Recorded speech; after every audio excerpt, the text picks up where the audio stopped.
Vuelve la posibilidad de un alto al fuego en el conflicto en Ucrania. Desde Rusia aseguran que se han hecho importantes propuestas de alto al fuego durante una reunión que ha tenido lugar entre turcos y ucranianos y también rusos en Turquía. Lo ha dicho el comisionado de Derechos de Rusia y aunque todavía no se ha dado a conocer más información, recuerden que el 5 de enero, la noche de Reyes, Rusia también anunció un alto al fuego temporal de solo 36 horas. Enseguida profundizamos en este asunto. Uno de los temores de Occidente con la guerra en Ucrania es que el conflicto escale hasta convertirse en la tercera guerra mundial. Ayer mismo Zelensky quiso dejar claro que no iba a llegar a involucrar al resto del mundo. Sin embargo, ¿qué es lo que pasaría si lo hiciera? Bueno, hemos echado la vista atrás para ver cuáles fueron las consecuencias económicas de la Segunda Guerra Mundial, la que se considera la guerra más cara de la historia hasta el momento, puesto que en ella se invirtió más dinero que en todos los conflictos anteriores, según un blog del FMI. Y entre los problemas económicos que surgieron, ya les avanzamos: inflación históricamente alta, gran emisión de deuda y suministros agotados de dólares y oro. Vamos a contarles en breves momentos todo lo que tiene que ver, todos los detalles sobre esas implicaciones económicas de una posible tercera guerra mundial. Y en Francia los ciudadanos responden tal y como se esperaba a la polémica propuesta de Macron de ampliar la edad mínima de jubilación desde los 62 hasta los 64 años para 2030. La medida ha desatado la ira entre los sindicatos, que han llamado inmediatamente a huelgas para protestar por la reforma. Creen que la medida de Macron penalizará injustamente a los menos cualificados y a los menos ricos, que comenzaron a trabajar más temprano en su vida. Esos sindicatos ya han llamado a la huelga. El primer día de protesta será el 19 de enero.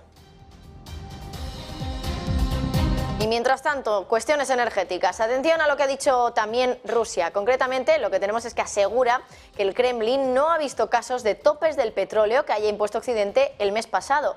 Así lo ha dicho el portavoz del Kremlin, Dmitry Peskov, que ha sido preguntado por las pérdidas que podría enfrentar el Estado ruso tras la aplicación de esos topes. Peskov ha sido claro, dice que Rusia hará todo lo posible para protegerse de los planes del G7 de imponer dos precios máximos, dos topes a los productos petroleros de Rusia, algo que conocíamos en el día de ayer y que, bueno, pues querían diferenciar esos topes para los precios que estuvieran por encima, bueno, pues suponiendo una prima respecto al precio del petróleo, y aquellos que estuvieran cotizando con un descuento respecto al precio del petróleo ruso.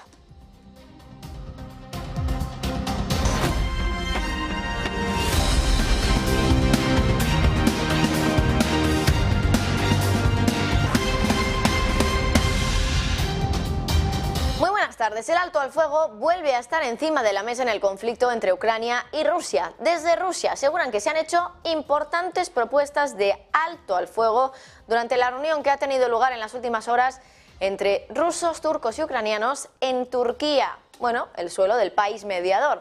Lo ha dicho el comisionado de Derechos de Rusia.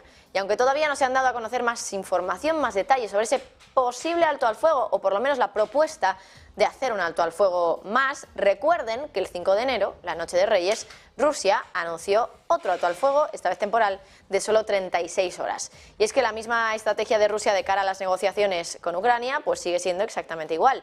El Kremlin sigue mostrándose abierto a las negociaciones con Ucrania y aseguran que es preferible lograr sus objetivos por medios políticos y diplomáticos.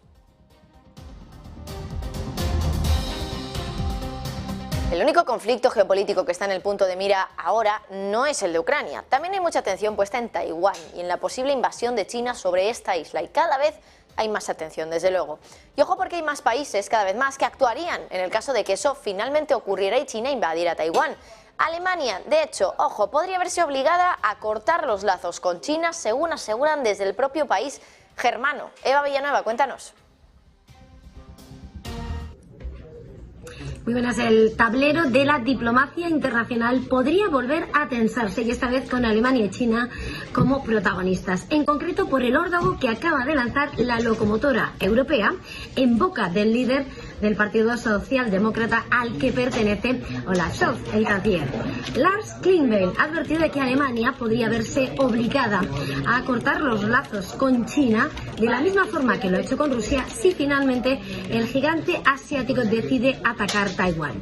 Son declaraciones que acaba de ofrecer al semanario Die Zeit el líder del SPD, mientras Alemania trabaja en una nueva estrategia con China que adopta una visión más sobria de las relaciones y apunta a reducir la dependencia de la superpotencia económica de Asia.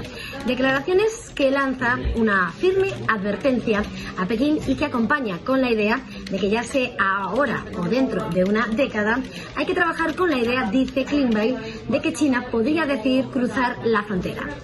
Bajo esta premisa, Klingbeil urge a reducir la dependencia de China, abrir otros mercados y encontrar otros socios para el comercio de las materias primas.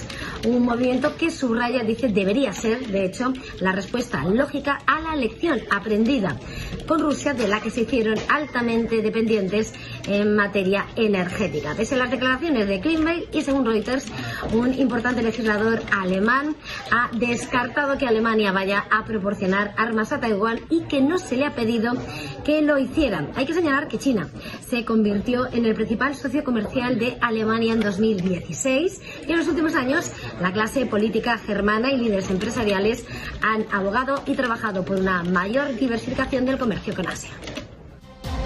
Uno de los temores de Occidente con la guerra en Ucrania es que el conflicto escale hasta convertirse en la tercera guerra mundial, ni más ni menos. Ayer mismo Zelensky, el presidente ucraniano, quiso dejar claro que no iba a llegar a involucrar al resto del mundo. Sin embargo, ¿qué es lo que pasaría? ¿Qué consecuencias económicas tendría en el caso de que efectivamente hubiera, bueno, pues esa tercera guerra mundial? Hemos echado la vista atrás para ver cuáles fueron las consecuencias económicas de la Segunda Guerra Mundial, la que se considera la guerra más cara de la historia hasta el momento, puesto que en ella se invirtió más dinero que en todos los conflictos anteriores juntos, según un blog del Fondo Monetario Internacional. Y entre los problemas económicos que surgieron, teníamos, por ejemplo, una inflación histórica, una gran emisión de deuda, suministros agotados de dólares y de oro. Y es que para 1947, 2 años después de terminar la guerra, Estados Unidos había acumulado el 70% de las reservas de oro del mundo. Reino Unido había pasado de ser el mayor acreedor del mundo a ser el mayor deudor. Y la inflación se extendió por el mundo como una plaga que debilitaba las economías. Para el año 1948, en Francia, los precios habían subido un 1.820% y en Japón se habían disparado un 10.100%. En países como Alemania el sistema monetario colapsó y el dinero había perdido tanto valor que incluso a veces, para intercambiar bienes, se recurría al trueque, usando cajetillas de tabaco como moneda de cambio, más que el dinero. Por eso no hay que olvidar las consecuencias económicas catastróficas que podría tener en el caso de que ahora mismo estemos a las puertas de una tercera guerra mundial. Y hoy ha continuado la lluvia de anuncios de la alianza que han reforzado la Unión Europea y la OTAN en los últimos días. Ahora lo que quieren es evitar que episodios como el del sabotaje del Nord Stream vuelvan a ocurrir. Por eso hoy ambas instituciones han anunciado la creación de un grupo de trabajo conjunto para mejorar la resiliencia de sus infraestructuras críticas ante amenazas como sabotajes o el empleo por parte de Rusia del suministro energético como arma. Con ello van a intentar identificar las principales amenazas a las infraestructuras críticas y examinar también las vulnerabilidades estratégicas. Y para ello, hoy von der Leyen ha hablado de la necesidad de poner dinero, es decir, de gastar más y hacerlo de una mejor manera, más eficiente. Por eso von der Leyen ha sugerido la creación de un ejército a nivel europeo. Dice que es necesario que el viejo continente, que la Unión Europea, construya fuerzas con interoperabilidad porque hay que mantener, dice, una base militar en Europa. Since the beginning of Russia's war, member states have started to increase their military spending. That's very good. But we do not only need to spend more, but we also need to spend better. This is important to avoid costly fragmentation. It is important to ensure that there's value for money. We need to build interoperable forces. That's the most important part. And of course to maintain a strong industrial military base in Europe. La próxima semana, por cierto, empieza un evento clave para arrancar el año. Es el Foro Económico Mundial de Davos, bueno, como todos los meses de enero. Un foro que reúne a la élite empresarial, política y académica. ¿Cuáles son los planes que van a tejerse en ese encuentro para los enormes retos con los que arrancamos el año? Entre ellos la guerra, la inflación y sobre todo la recesión económica. Marta Isern, cuéntanos. La élite política, empresarial y académica se prepara para su cita anual. La semana que viene, el Foro Económico Mundial celebra su tradicional reunión en Davos.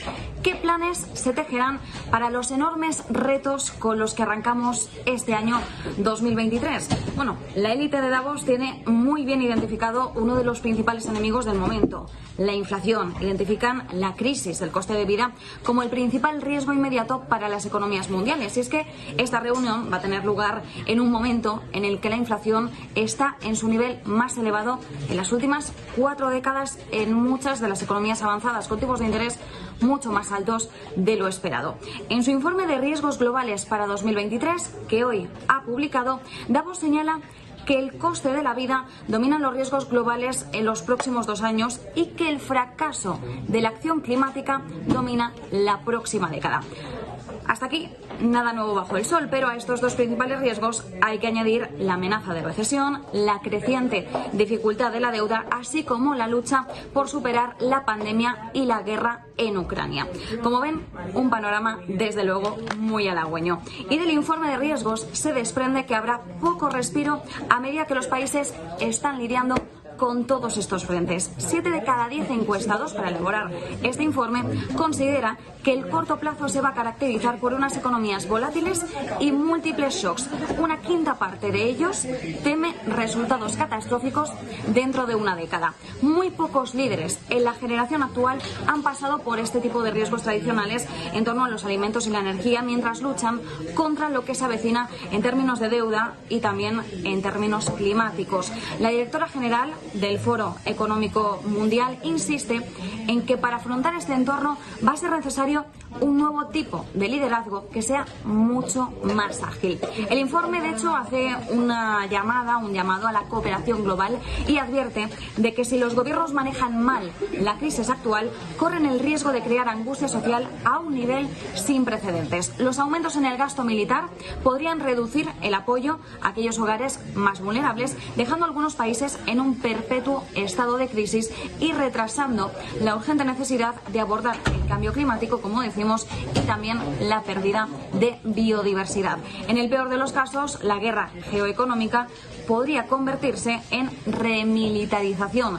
Es probable que las rivalidades que estamos observando en la actualidad en la cuestión geopolítica aumenten las restricciones económicas y exacerben los riesgos a corto y a largo plazo. Y en esta mezcla, ya de por sí bastante tóxica, de riesgos globales que tenemos en estos momentos que estamos vigilando, un nuevo shock, desde un nuevo conflicto militar hasta un nuevo virus, como fue el caso de la pandemia del COVID-19, podría volverse inmanejable. Y esta es una de las grandes advertencias que rescatamos en estos momentos desde la élite de Davos. Precisamente por eso, el clima y el desarrollo humano deben estar en el centro de las preocupaciones de los líderes mundiales para aumentar la resiliencia frente a posibles futuros impactos. Y entendemos que la voluntad va a ser abordar todas estas problemáticas a lo largo de la semana que viene. Ahora bien, la cuestión principal es: ¿sacarán las élites políticas y empresariales algo en claro que permita un avance real? Bueno, ahí estarán desde luego políticos, economistas, pero también banqueros centrales. Por cierto, banqueros que siguen hablando en el día de hoy. Hoy Robert Holzmann, uno de los miembros del Consejo del Banco Central Europeo más halcones, pues ha hablado en la jornada de hoy y, entre otras cosas, pues una de las claves de lo que ha dicho este miembro del Banco Central Europeo es que no hay indicios de que se haya producido un desanclaje de las expectativas del mercado sobre la inflación. Es decir, que traducido a palabras llanas, espera que el banco, dice que el Banco Central Europeo cree que el mercado espera que la inflación se comporte en línea con lo que también espera la institución monetaria. Esto es clave para la economía porque los banqueros centrales temen que en el momento que ocurra ese desanclaje, los precios se disparen y haya subida de salarios también. Pero Holzmann ha dado una de cal y una de arena. Por una parte ha asegurado que no hay señales de desanclaje en las expectativas de inflación, sin embargo ha asegurado que los tipos deben subir más para alcanzar niveles suficientemente restrictivos. Es decir, otro mensaje hawkish más del Banco Central Europeo.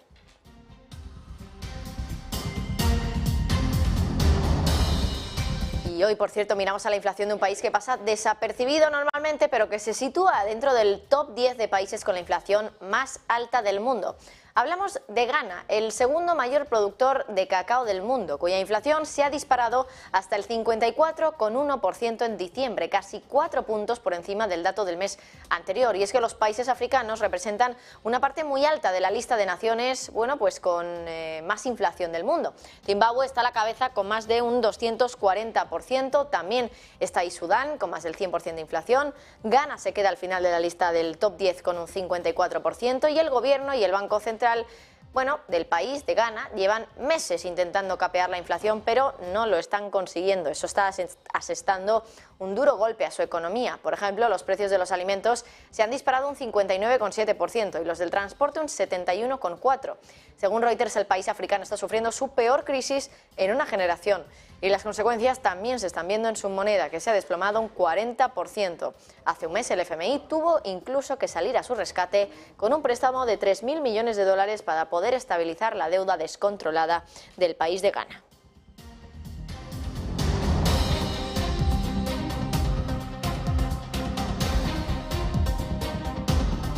Bueno, y nos vamos ahora a Francia porque allí los ciudadanos responden tal y como se esperaba a la polémica propuesta de Macron de ampliar la edad mínima de jubilación desde los 62 hasta los 64 años para 2030. La medida ha desatado la ira entre los sindicatos que han llamado inmediatamente a huelgas para protestar por la reforma. Macron cree que hacer que los franceses trabajen más tiempo es esencial para impulsar las tasas de empleo relativamente bajas entre las personas mayores y evitar déficits persistentes en el sistema público que está financiado por las contribuciones de los trabajadores. Sin embargo, las organizaciones laborales no piensan lo mismo. Dicen que penalizará injustamente a los menos cualificados y a los menos ricos que comenzaron a trabajar más temprano en su vida. Los sindicatos ya han llamado a la huelga. El primer día de protestas va a ser el día 19 de enero y han amenazado que va a ser el principio de una movilización fuerte. Lo que muchos temen es que de nuevo el asunto de las pensiones y de aumentar la edad de jubilación desate una revolución de chalecos amarillos 2.0 que en 2018 sembró el caos en Francia, también bajo el mandato de Macron, por protestas con ese mismo motivo, las pensiones.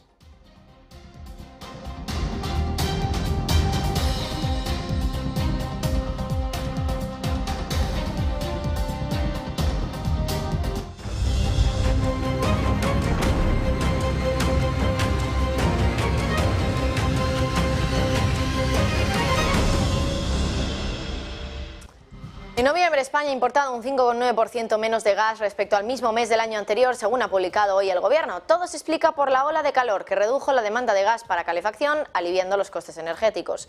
Concretamente, por poner cifras, España ha importado el equivalente a 34.728 gigavatios hora de gas natural en noviembre.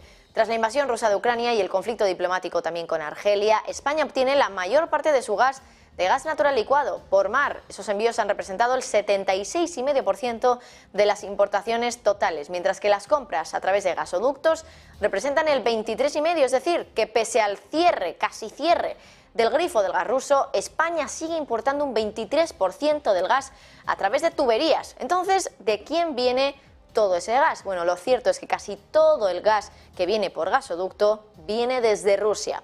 En noviembre el gas ruso representó el 14,4% de las importaciones españolas de gas. Y mientras tanto, atención a lo que dice Rusia. Asegura que el Kremlin no ha visto casos de topes del petróleo que haya impuesto Occidente el mes pasado. Lo ha dicho el portavoz del Kremlin, Dmitry Peskov, al ser preguntado por las pérdidas que podría enfrentar el Estado ruso por la aplicación de esos topes. Peskov ha sido claro, dice que Rusia hará todo lo posible para protegerse de los planes del G7 de imponer dos conjuntos de precios máximos a los productos petrolíferos rusos. Unos, un tope a aquellos precios que coticen con prima respecto a los precios de referencia del petróleo y otro tope a aquellos productos petroleros que coticen con un descuento respecto al crudo ruso. La energética alemana RWE anuncia que va a iniciar la demolición de un antiguo asentamiento para ampliar una mina de lignito a cielo abierto. Además, ha pedido a los manifestantes que están allí poner fin a una sentada que ha puesto de manifiesto las tensiones en torno a la política climática alemana. Los manifestantes, muchos de ellos con máscaras o pasamontañas, están protestando contra la mina de Garzweiler en el pueblo abandonado de Luetzeraz, en el estado de Renania del Norte-Westfalia. Han formado cadenas humanas han organizado sentadas y han ocupado edificios abandonados que van a ser arrasados para dar paso a la ampliación de esa mina. Desde luego que la tensión en Alemania por la polémica climática del carbón se puede mascar, desde luego. RWE va a derribar esos edificios pese a las protestas que se están dando allí.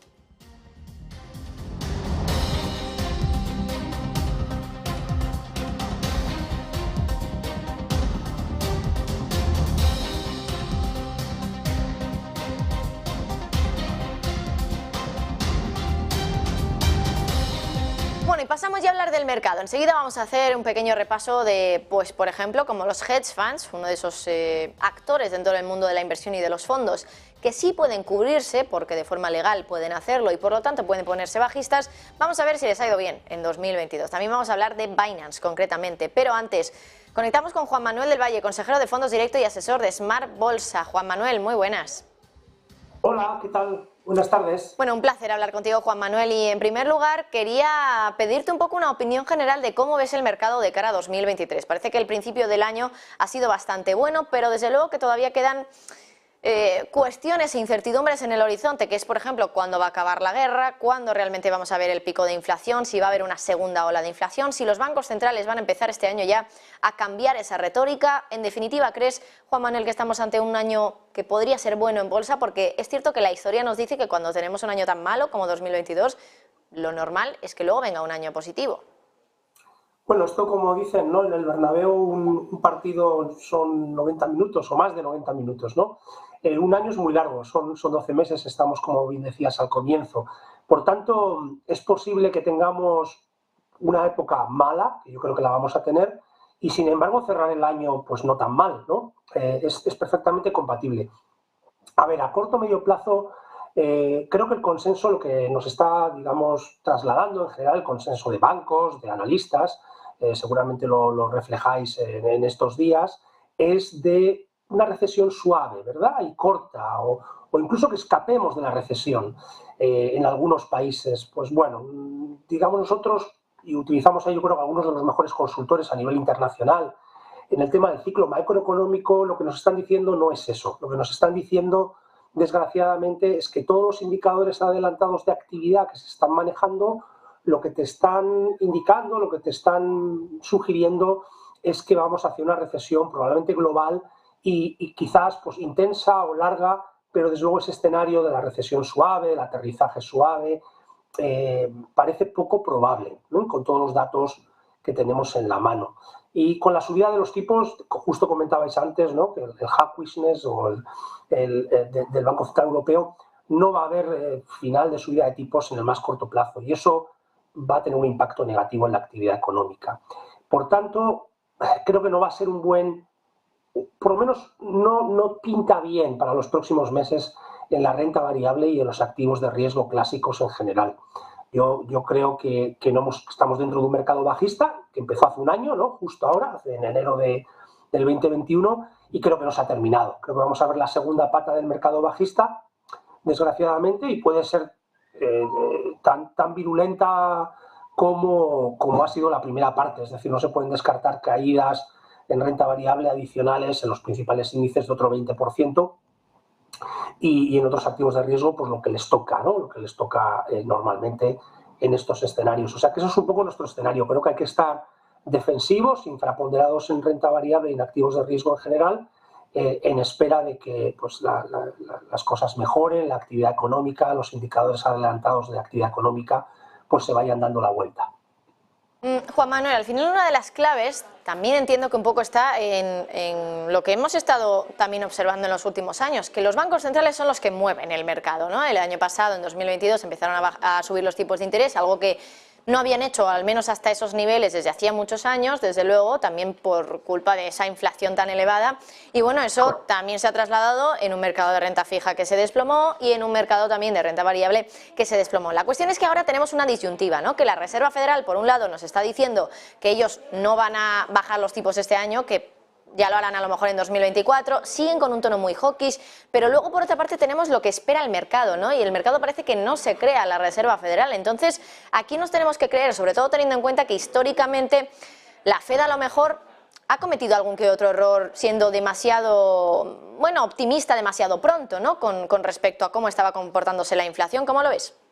Sí, correcto, creo que justo esto último que mencionas, creo que tenemos un historial de muchas equivocaciones por parte de los bancos centrales, ¿no? De no empezar a subir tipos demasiado antes o de subirlos a destiempo, que como yo creo que es el caso, o subirlos demasiado durante demasiado tiempo, como creo que es el caso actual, ¿no? Como digo, con los datos de actividad económica en la mano. Por tanto, yo creo que lo que dices es correcto, el mercado no se lo acaba de creer. Esto se ve sobre todo en los tipos a largo, ¿no? Los tipos a largo no acaban de subir, por eso estamos con la curva invertida. Y yo creo que el mercado de renta fija, que es muy sabio, creo que tiene la razón. Es decir, nos está creyendo que la Reserva Federal va a ser capaz de ir, por ejemplo, los tipos al 5% y mantenerlos ahí hasta el 2024, ¿no? Yo también lo veo complicado. Creo que llegará un momento en el que se va a ver que la actividad económica se ve muy negativamente afectada. Van a salir, creo, datos económicos muy malos en los próximos meses y, por supuesto, esto va a asustar al mercado y la Reserva Federal tomará nota. Por supuesto, eventualmente tomará nota, sobre todo como si pensamos también, como sabéis, las recesiones, esto es muy importante, en una ciencia social como es la económica, al final del día, una de las pocas certezas que tenemos es que las recesiones, sobre todo si son intensas, matan la inflación, ¿eh? Esto es de las pocas certezas que tenemos o tiene un impacto muy negativo en la inflación o positivo en el sentido de reducir las tasas de inflación. Por tanto, yo creo que llegaremos a eso en algún momento del 2023, pero bueno, es muy difícil de decir si va a ser en febrero, marzo, abril, por ejemplo, en pocos meses o quizás más adelante, ¿no? Es probable que sea más adelante. Pero bueno, el timing, como sabemos, es muy complicado, pero creo que esa es la lectura. La lectura es que efectivamente va a haber un momento de la verdad en que los bancos centrales pues, van a tener que frenar su política de subida de tipos y de retirada de la liquidez, que como bien dices son dos elementos claves que afectan a los mercados financieros, ¿no? Subir costes de financiación y reducir la liquidez en el mercado, que es lo que están haciendo ahora. Cierto, también tengo una duda también respecto a lo que ocupa a una de las cuestiones que tiene que hacer el Banco Central Europeo y ya ha empezado a hacer la Reserva Federal este año 2022, que es reducir el balance. Lo que están haciendo de momento los bancos centrales es reducirlo de una manera pasiva, es decir, dejando que venzan esos bonos, pero no vendiéndolos activamente en el mercado secundario. No sé si esto también... El hecho de que haya esa reducción de balance tan elevada este año, porque lo que se espera es que efectivamente pues, se reduzca de una manera, una magnitud bastante significativa, no sé si el hecho de que lo hagan de forma pasiva puede tener algún tipo de efecto realmente en los precios de los bonos o solo lo tendría en el caso de que haya una venta activa de esos bonos por parte del Banco Central Europeo o la Reserva Federal, que en ese caso desplomaría todavía más los precios de los bonos si hay un agente como el Banco Central vendiendo tantos. Claro. Hay una correlación muy clara entre liquidez en el sistema y renta variable también, activos de riesgo y renta fija, las dos cosas. Como renta variable, has mencionado renta fija, pero renta variable es que uno ve que la correlación es alta, es decir, cuando se inyecta liquidez en el mercado, los principales índices tienden a subir, una correlación muy alta, y al revés. Como estamos drenando liquidez, eso es negativo para la renta variable. Para la renta fija, como bien dices, al no ser tan agresivo de estar, es decir, de estar simplemente esa retirada de liquidez no es grande, es vía no renovación, efectivamente, de los vencimientos principalmente, aunque también se está retirando vía repos liquidez. Yo creo que el mercado de renta fija, que es mucho más líquido, recordémoslo, que el de renta variable, es decir, que es capaz de aguantar mucho más estos movimientos, estos flujos de liquidez en el sistema, creo que tendrá un impacto menor. Lo que va a tener impacto es la inflación y la política de tipos de los bancos centrales a corto plazo, que probablemente va a ser, como digo, reconducida por la evidencia de que estamos en recesión económica global con una seguridad alta en los próximos meses. Vamos a estar en una recesión económica global. Bueno, ya por último, Juan Manuel, querías comentar también los resultados de una encuesta de inversiones y mercados con gestoras de pensiones. Cuéntanos de qué es lo que nos quieres hablar. Correcto, esto yo creo que es interesante para los oyentes, los videntes, es que las gestoras que gestionan nuestro dinero al final, ¿no? De las gestoras de pensiones en España también gestionan los fondos de inversión, por tanto es muy importante lo que opinen. Bueno, hacemos una encuesta semestral con dos gestoras internacionales, con AXA Investment Managers y con Amundi Asset Management, y esta encuesta semestral acabamos de tener los resultados a final de diciembre y nos dan un poco la visión para el 2023, y lo que estamos viendo es que las gestoras claramente van por los bonos, que creemos que es una decisión acertada. Es decir, una de las conclusiones principales nos están diciendo mejor bonos que acciones, al menos para esta primera parte del año. Y yo creo que va bien encaminado y bueno, es lo que van a hacer nuestros gestores. En términos, siempre estamos hablando de términos agregados medios, no significa que nuestro fondo de inversión o fondo de pensiones gestionado por la gestora X lo esté haciendo, pero la media agregada, lo que es el sector, va claramente por ahí. Tampoco es que estén tomando posiciones radicalmente negativas contra la renta variable, lo que han hecho es reducir liquidez y van a aumentar posicionamiento en bonos y también algo en renta variable, pero sobre todo bonos, ¿vale? Bonos y bonos del Estado, de Estados Unidos, de la zona euro, y también el crédito de alta calidad, que también creo que tiene sentido en este entorno, ¿vale? La deuda corporativa de alta calidad crediticia también piensan aumentar la exposición ahí y también pensamos que, bueno, que es un movimiento acertado para el entorno de mercado actual. Solo por terminar de entenderlo bien, ¿no? Esta estrategia de los gestores. Al final lo que están apostando es que el precio de los bonos suba este año porque van a caer los rendimientos. Correcto. Okay. Vale, para que los espectadores también puedan entenderlo. Es riesgo de crédito. O sea, lo que están jugando es no a comprar high yield, no a comprar bonos de alto rendimiento, que es prima de riesgo, en relación con la renta variable, sino claramente ven una oportunidad de que los tipos a medio o largo plazo tienen buena pinta. O sea, recordemos que en Estados Unidos están muy interesantes desde un punto de vista incluso histórico y en la zona euro también están interesantes si lo comparamos con los últimos 10 años y ven potencial en el entorno económico y de tipos de interés actual. Bueno, pues yo creo que queda clarísimo y desde luego que es una de las estrategias que desde luego este año pues se están poniendo de manifiesto, que muchos gestores están apostando más bien por los bonos, porque el año pasado fue un año catastrófico para los bonos, a ver si este año puede ser un poquito mejor. Juan Manuel del Valle, consejero de Fondos Directo y asesor Smart Bolsa, muchísimas gracias por estar con nosotros, un placer hablar contigo. Gracias a vosotros. Bueno, y hasta ahora hemos estado haciendo un intento de pronosticar qué es lo que puede suceder en 2023, las estrategias de los distintos gestores, pero también queremos hacer un poco un repaso de lo que ha sido 2022, un año nefasto desde luego para los mercados financieros, incluso también para los que en este juego juegan a, bueno, pues tener esa ventaja de poder cubrirse y ponerse bajistas en el mercado. Hablamos de los hedge funds, que el año pasado registraron su peor comportamiento en 2018. ¿Qué es lo que ha pasado y por qué incluso los hedge funds han perdido dinero cuando pueden cubrirse de esas caídas y ponerse bajistas y por tanto ganar? Javier del Valle, cuéntanos. Muy buenas tardes, Marta. Los fondos de cobertura, o popularmente conocidos como hedge funds en inglés, han registrado durante el año 2022 el peor rendimiento desde 2018. ¿Arrastrados por qué? Pues principalmente por la renta variable global a medida que ha ido corrigiendo durante todo el año 2022. Aquí vemos una tabla que nos comparte HFR, un proveedor de datos de la industria, donde podemos ver cómo ha sido el promedio de estos fondos, de estos hedge funds, fondos de cobertura, en las diferentes temáticas, para ver cuáles son los fondos que mejor lo han hecho, cuáles son los fondos que peor lo han hecho en este sentido. Bueno, pues los fondos de renta variable son los que han registrado principalmente el peor rendimiento de las categorías principales. De hecho, según nos comparte el HFR, la pérdida promedio de estos fondos expuestos únicamente a renta variable ha sido el del 10,37%. Eso sí, mejor que el rendimiento que ha obtenido el SP500, que ha caído un 19,4% durante este último año. Los fondos de cobertura impulsados por eventos, incluidos los que apuestan por fusiones o reestructuraciones de empresas, han terminado el año con pérdidas del 5,04%. Pero si nos vamos a otro sitio, como puede ser, por ejemplo, los de valor relativo, los que buscan ese valor con respecto al resto de activos, pues han obtenido un 0,9% durante este año, así que cierran en año el promedio cierra el año en positivo, y los fondos de cobertura, los más interesantes, los que mejor lo han hecho este año, han sido esos fondos de cobertura macro, los que pues buscan el posicionamiento en función de la macroeconomía. Obviamente ha sido un año cambiante, régimen cambiante, con una inflación que ha incrementado, ahora sí que es verdad que los últimos meses se ha girado, unos tipos de interés incrementando, pues todo eso ha hecho reaccionar a la macro y a los diferentes tipos de activos, y los gestores macro que han sabido leer esto, pues obviamente han tenido buenos rendimientos. De hecho, los fondos de cobertura macro superaron al sector, según mostró el HFR.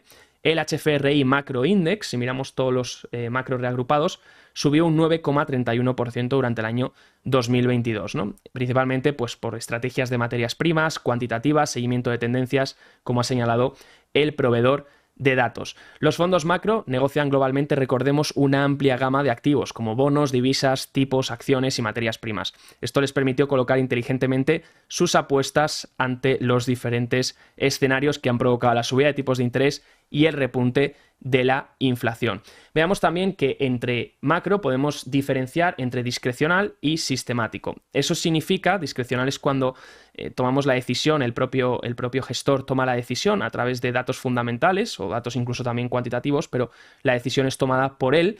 Y sistemático sería a través de reglas, ¿no? A través de un, por ejemplo, más cuantitativo y donde nos dejamos guiar por sistemas y por reglas. Como vemos, los Systematic Macro Index lo han hecho mejor, con un promedio superior al 16% para el año 2022.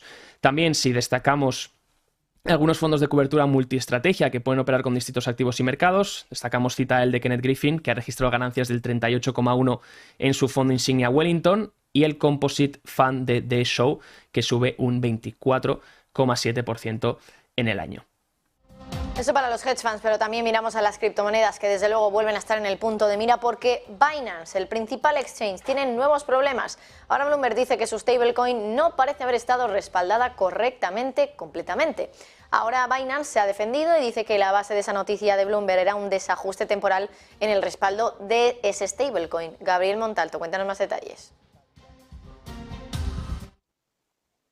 En el día de hoy nos llega una noticia de parte de Cointelegraph, el cual ha salido en diferentes medios de comunicación, y se trata de una respuesta que ha tenido que dar Binance a la noticia de que su stablecoin no estaría totalmente respaldada. El principal exchange de criptomonedas, como sabemos que es Binance, después del problema que hubo con FTX en el pasado, se defendió inicialmente de una nota de Bloomberg, la cual su stablecoin Binance BUSD no siempre parece haber estado completamente respaldada por BUSD.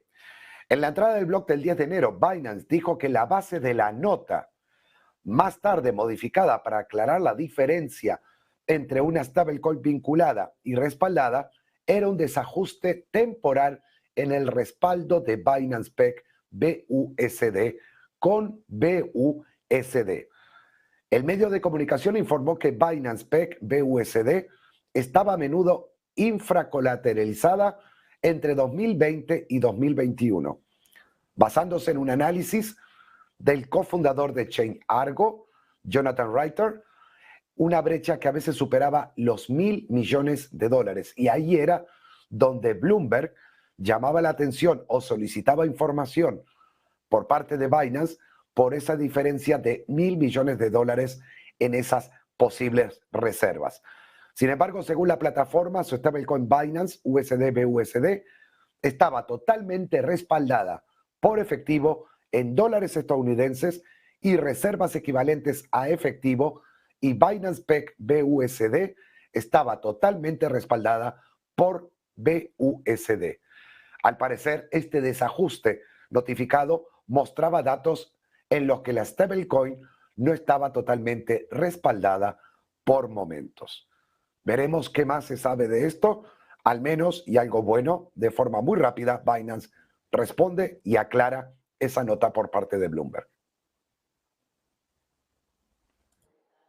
Y de las criptomonedas pasamos de nuevo al análisis del mercado, esta vez con Rafael Ojeda, analista macro global de Fortress Fancy Calf. Rafael, muy buenas. Hola, buenas. Bueno, pues en primer lugar quería preguntarte un poco por tu opinión sobre el movimiento del mercado en el día de hoy. Parece un día tranquilo, parece un día de subidas, desde luego. Parece que también en Wall Street, por lo que dicen los futuros, pues también va a comenzar la jornada en positivo. ¿Qué es lo que puedes destacar? Porque entiendo que es un poco una calma tensa a la espera de lo que viene mañana, ¿no? Que es ese dato de inflación en Estados Unidos. Sí, la verdad es que el lunes, martes, miércoles eran días bastante tranquilos, sobre todo a la espera de lo que tú me indicas, ¿no? El jueves, que ya empieza la carga de resultados, y la verdad es que se espera con bastante expectación en lo que puede suceder mañana jueves. Yo entiendo que después de unos días tan potentes en bolsa, llevamos una semana en que la bolsa ha recuperado, por lo menos, por ejemplo, en el caso de España, ha recuperado toda la pérdida del año pasado, pues yo espero que los datos de Estados Unidos apunten hacia una mejora de la situación macro a nivel norteamericano, tanto de la inflación general como de la subyacente, y que esto anime quizás a que la Reserva Federal no sea tan agresiva en los próximos trimestres, ¿no? O al menos eso es lo que espera el mercado. Yo no soy tan optimista. Yo creo que la hoja de ruta de la Reserva Federal va a fijarse tanto en los datos de que van a dar mañana como en el sesgo de hacia dónde han ido durante los próximos meses, y creo que no va a cambiar el guión. Efectivamente, bueno, una de las cuestiones es realmente quién tiene razón ahora, el mercado o la Reserva Federal, porque parece que cada uno piensa una cosa respecto a lo que va a hacer el Banco Central. La FED dice que no va a subir los tipos, no va a bajar los tipos hasta 2024, y el mercado de bonos concretamente lo que considera es que no va a hacer eso, que efectivamente los bajará ya en 2023, así que habrá que ver. Pero en cualquier caso, no tenemos mucho tiempo, Rafael, y quería preguntarte un poco también por tu opinión respecto a la temporada de resultados que se viene, ¿no? Hay mucha gente que dicen que, bueno, pues como estamos ya a la espera de que empiece ya esa recesión, ojo con los resultados que vamos a tener este año. Ahora los que vamos a conocer van a ser los del conjunto de 2022. ¿Qué es lo que se puede esperar en términos de beneficios empresariales de estos resultados de Wall Street? Yo creo que como las expectativas han sido más bajas que otros trimestres, sobre todo que otros años, yo pienso que puede ser que vayan incluso las expectativas. Es decir, al no tener unas expectativas tan prometedoras, probablemente al final el mercado pueda ser que las cumpla, incluso las bata. Yo creo que el sector financiero lo puede hacer bien porque han hecho bastantes ajustes y la subida de tipos de interés les beneficia, pero del mismo modo que hay sectores que lo hacen muy bien, hay otros que lo hagan mal, ¿no? Pero yo confío en que los resultados empresariales estén en línea con lo que digan los analistas y probablemente batan las expectativas en líneas generales. Bueno, pues Rafael Ojeda, analista de macro global, Fortes Fund SICAV, muchísimas gracias por estar con nosotros como siempre. Disculpa el haber estado tan poquito tiempo contigo, pero ya nos quedábamos sin espacio. Rafael, gracias y que pases muy buena tarde. A vosotros, muchísimas gracias. Bueno, y vamos ahora con una pieza que nos preparaba nuestra compañera Eva Villanueva, que ya para finalizar el informativo es bastante curiosa, que es, bueno, los efectos que puede tener en Irlanda que suba el precio de la cerveza, concretamente la cerveza que se produce allí, la cerveza Guinness, esa cerveza tostada. Eva Villanueva, cuéntanos, y es que Irlanda rechaza esa subida de los precios de la cerveza Guinness por los efectos y las consecuencias que podría tener en sus pubs y en su economía. La cerveza Guinness ha subido los precios. En concreto, la compañía ha anunciado una subida de 12 céntimos de euro por pinta, una medida que va a entrar en vigor el próximo mes de febrero y que no ha sentado bien. Y no me refiero solo a los consumidores, sino también al propio gobierno irlandés. El primer ministro, Leo Varadkar, ha señalado que la decisión de Guinness de aumentar el precio de la pinta en Irlanda podría ser el desencadenante de importantes dificultades financieras para muchos ciudadanos. Tras el enfado que ha generado esta decisión, se ha puesto incluso en contacto con la empresa matriz, con Diageo, con sede en Londres, con el objeto de que dé marcha atrás a esta decisión, aunque no parece que esté muy por la labor. Diageo registró unos beneficios de 3.340 millones de libras, unos 4.100 millones de dólares al cambio en su último ejercicio fiscal, pero asegura que no puede permitirse el lujo de absorber los costes crecientes. La medida de subir el precio, además de esta icónica pinta Guinness, llega después de que Heineken aplicase un aumento de 17 céntimos de euro también en sus productos este pasado mes de diciembre. Con todo, la Federación de Vinicultores de Irlanda ha advertido que los taberneros del país se están viendo golpeados desde todos los ángulos y describe el movimiento de Diageo como una dificultad más, que además llega en el peor momento cuando se dirigen a los meses más tranquilos del año de consumo para su comercio, por lo que el aumento, dice, del precio de una pinta no puede llegar en peor momento. Pese a esas quejas, pese a las críticas, el primer ministro no cree que el aumento haga quebrar ningún pub, pero cree que, dado que el coste de la vida general ha subido hasta donde ha subido, causará mayores dificultades. Calma tensa en los mercados financieros a la espera de lo que realmente importa a los mercados. Mañana, inflación, dato de IPC en Estados Unidos. Se espera que caiga hasta el 6,5% desde el 7,1%. Habrá que ver si, igual que en los 2 meses anteriores, esa cifra esperada por los mercados se supera y por lo tanto tenemos algo mejor, es decir, una inflación cada vez más baja. La cuestión es cómo reaccionará la Reserva Federal, aunque como ya nos decían algunos expertos, no tiene pinta de que la Fed se ablande con estos datos de inflación y abandone un poco esa agresividad en su tono hawkish. Así que aquí nos despedimos ya de este informativo, volvemos enseguida a partir de las 3 con Marta Isern en Rolling Stocks, como siempre. Gracias.